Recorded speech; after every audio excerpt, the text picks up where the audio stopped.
Nii, võtame kohe minoorse labajala B osa.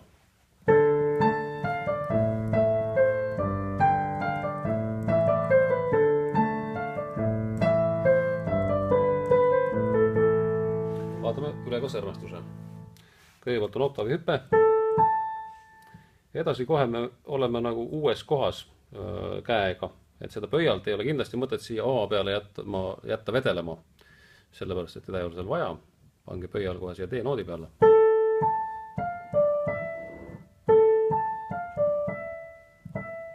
Nii, esimene lõik võiks selline olla.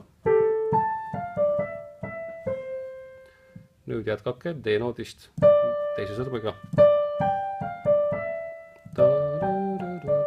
Ja siis selle koha peal vahetage sõrm 5. sõrme jaoks. Sellepärast siis te jõuate jälle tagasi algusesse.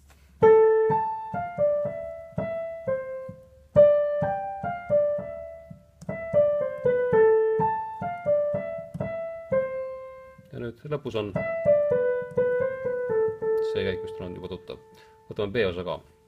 B-osa algab fis-noodiga.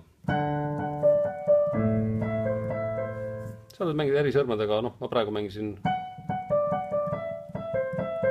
näiteks niimoodi. Ja siis lõpus on jälle tuttav käik.